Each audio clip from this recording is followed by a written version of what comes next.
Lazarus jatuh sakit, kedua saudaranya Maria dan Marta mengirim kabar kepada Yesus, "Tuhan, dia yang engkau kasihi sakit."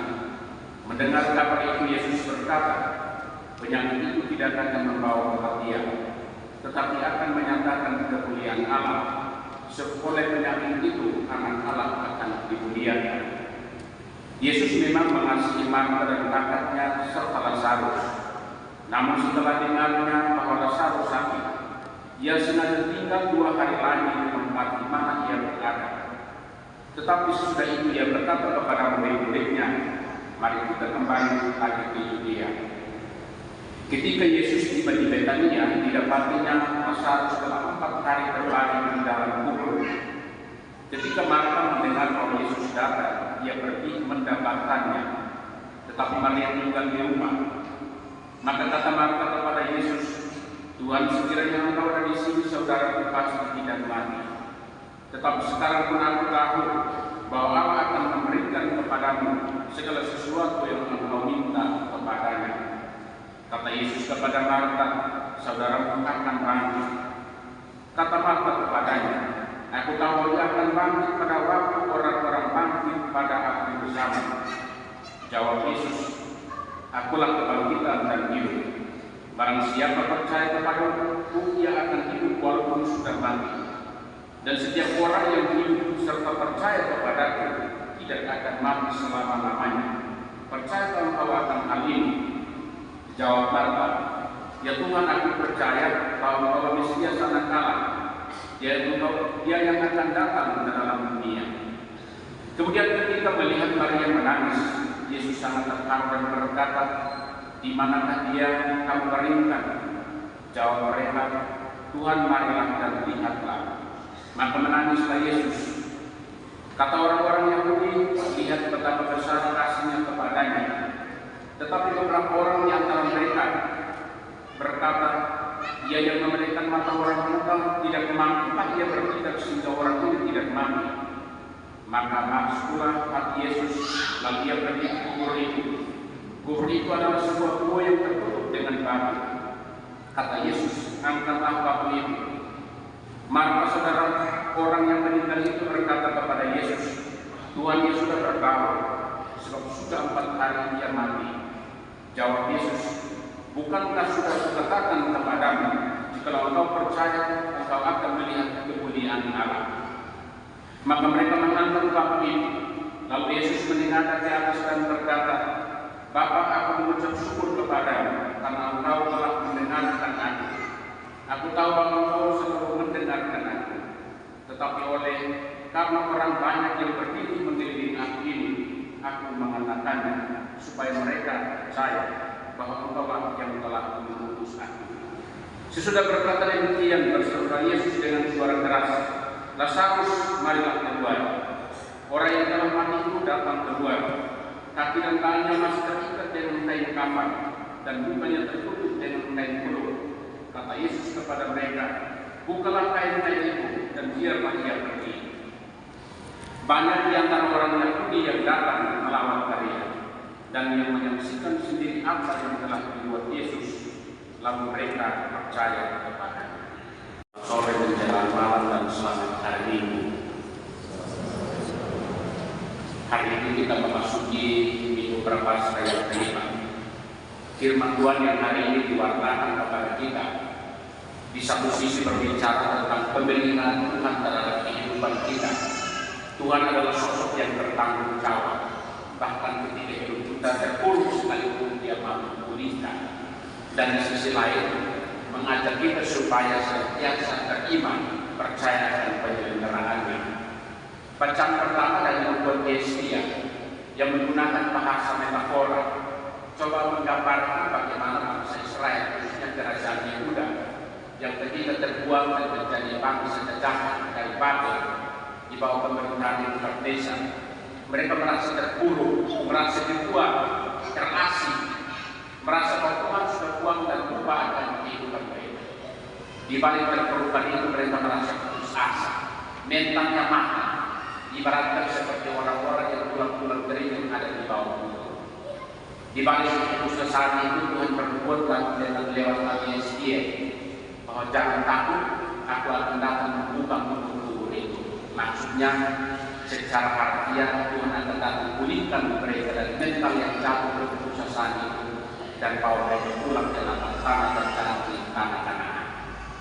Selanjutnya bacaan Injil hari ini berkisah tentang mujizat Yesus membangkitkan Lazarus. Kurang lebih 6 poin yang hari ini menjadi bahan perenungan kita. Yang pertama, peristiwa Yesus membangkitkan Lazarus adalah penegasan bahwa Yesus adalah kebangkitan dan hidup. Dia adalah sumber hidup, ya, yang membuat kita bertahan sebagai orang-orang Katolik, sebagai orang-orang Kristen sampai saat itu adalah hanya 2 hal. Karena Tuhan bangkit, karena Tuhan membangkitkan orang mati, dan karena hidup kekal. Kalau Tuhan mati dan mati terus tidak bangkit, tidak mungkin kita bertahan sampai hari ini. Tapi kalau Tuhan punya kuasa dia bangkit, mungkin dia punya kemampuan membangkitkan orang dan dia memberikan jaminan hidup kekal, maka kita bertahan, kita percaya kepada dia. Oleh karena itu, yang pertama menegaskan bahwa iman Kristen adalah percaya kepada Allah yang hidup, bukan Allah orang. Poin yang kedua, peristiwa kematian Lazarus dan Tuhan bangkitkan sebenarnya adalah gambaran Tuhan menunjukkan kemuliaan. Kita ingat dalam cerita tadi, ketika orang menyampaikan bahwa orang yang berkasih sakit dan meninggal, apa yang dikatakan Yesus? Biarkan, karena justru dalam penyakit itu Tuhan menunjukkan kemuliaan. Di sini mau menunjukkan bahwa Tuhan punya kedaulatan atas kehidupan kita. Ketika Yesus mau membangkitkan Lazarus dan menunjukkan bahwa dia berkuasa atas kehidupan kita. Ya. Dan di sisi lain, banyak hal kita mengenal Yesus justru dari peristiwa-peristiwa penderitaan.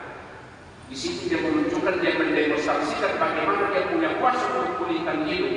Tapi di sisi lain dia mendemonstrasikan kasih Allah yang paling konkret, paling untuk manusia. Dan kasih yang paling konkret dan paling sempurna yang nanti kita rayakan dalam pesta Paskah. Tuhan memberikan seluruh hidupnya untuk kebaikan manusia.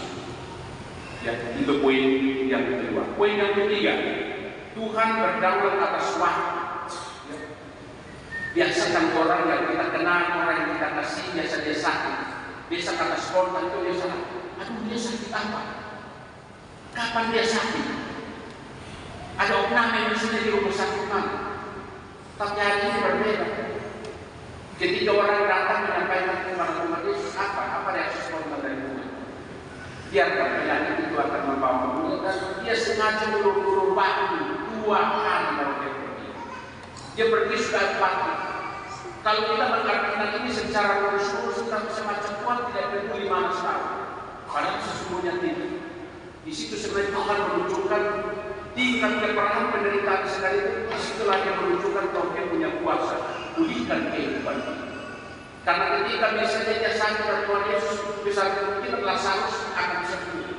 Dia tidak punya pagar, tidak ada kesempatan untuk menunjukkan kemuliaan. Tapi justru ketika dia ada pada tingkat parah sudah membusuk, dan ketika dia datang pada orang muslim, orang yang mati 4 hari pembinaan, dia bisa sembuh. Itu maksudnya konteks. Di sini mau menunjukkan bahwa Tuhan yang menolong kita memang tidak tepat waktu, tapi dia menunjukkan cintanya di waktu yang tepat. Jadi poin ini menunjukkan bahwa Tuhan, cinta Tuhan itu melampaui ruang dan waktu. Yang kedua, masih dari poin ini, kalau kita baca secara lengkap, ketika Yesus dan murid-murid mau pergi, ada satu sosok namanya Thomas Filipus. Dia larang. Tuhan tidak boleh pergi karena beberapa orang kita tidak boleh lempari dengan batu. Tapi kemudian Yesus maksimal kita jalan. Barang siapa berjalan di malam hari dia akan terangkat, tapi dia berjalan di terang hari, siang hari dia tidak akan terangkat, tapi berjalan bersama terang. Siapakah terang? Itu Yesus. Dari kata-kata ini mau menunjukkan bahwa ketika seseorang punya niat yang tulus dan dia berjalan bersama Tuhan, mau kalau apapun dia tidak akan lolos. Itu maksudnya. Dari Tuhan, cinta Tuhan itu melampaui kendala-kendala yang diciptakan oleh manusia. Cinta itu dikasihkan pada hal-hal yang diciptakan oleh manusia. Hal yang keempat, kemanusiaan ditunjukkan dalam peristiwa kematian. Menarik bahwa Yesus walaupun sosok Allah, tapi ketika dia melihat orang menangis, rata-rata kemudian dan orang banyak yang kemudian juga menangis, dia juga ikut menangis. Pertanyaannya, apakah Yesus menangis karena dia takut dan teman-teman? Tidak. Di sini Yesus menunjukkan kepada kita bahwa Tuhan sudah ada peduli dengan hidup kita.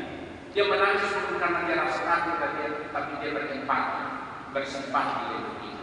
Di sini kita mengenal sosok Allah yang senantiasa berbelas kasih.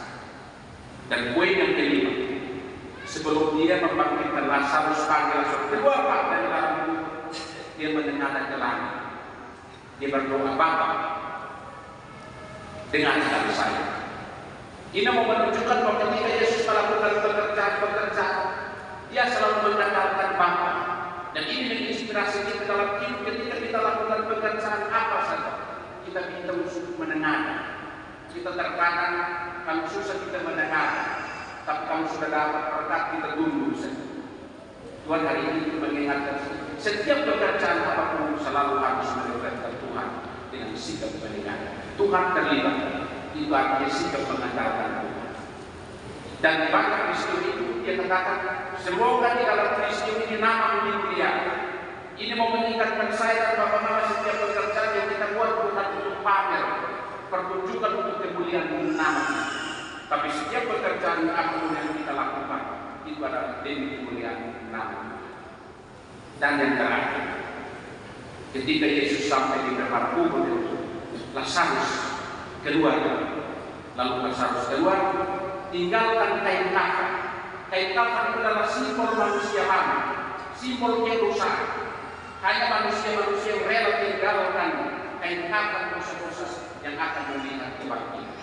Tapi selagi manusia masih hidup dibungkus dan kain kafan, sampai kapanpun kita tidak pernah akan bangkit dari kekurangan dan kelemahan itu.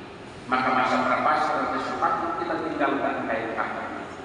Tuhan bilang, lusa tehoto, afe tehoto, dalam bahasa Ibrani, lepaskan dia dan biarkanlah dia pergi. Masa afe kita membiarkan diri, Tuhan mengubah kelemahan kita, melepaskan dosa-dosa kita dan membiarkan kita jalan dalam kemenangan. Itu beberapa referensi yang kita temukan dalam firman Tuhan kami. Selamat bermenung, Tuhan Yesus memberkati.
Kami mohon terimalah persembahan roti dan anggur yang kami ucapkan sebagai kenangan atas pengorbanan putramu bagi kami, sebab Dia Tuhan dan pengantara kami. Dan benar layak dan menyelamatkan bahwa kami selalu dan dimanapun bersyukur kepada Tuhan Bapa yang Maha Selain Maha Kuasa dan Kekal, dengan perantaraan Kristus Tuhan kami, sebab sebagaimana manusia sejati Ia meratapilah satu sahabatnya, dan sebagai Allah yang kekal Ia membangkitkan Dia dari kubur. Tergerak oleh belas kasihan kepada bangsa manusia, Ia mengantar kami kepada kehidupan baru lewat perayaan misteri kudus ini. Melalui Ia laskar para malaikat menyembah di agungan sambil menikmati sukacita bagi di hadapan. Sebab itu bersama para malaikat agung, bersama singgasana dan kekuasaan, serta bersama sulastar surgawi, kami lakukan pada kemuliaan bagimu dengan tak henti-hentinya bernyanyi.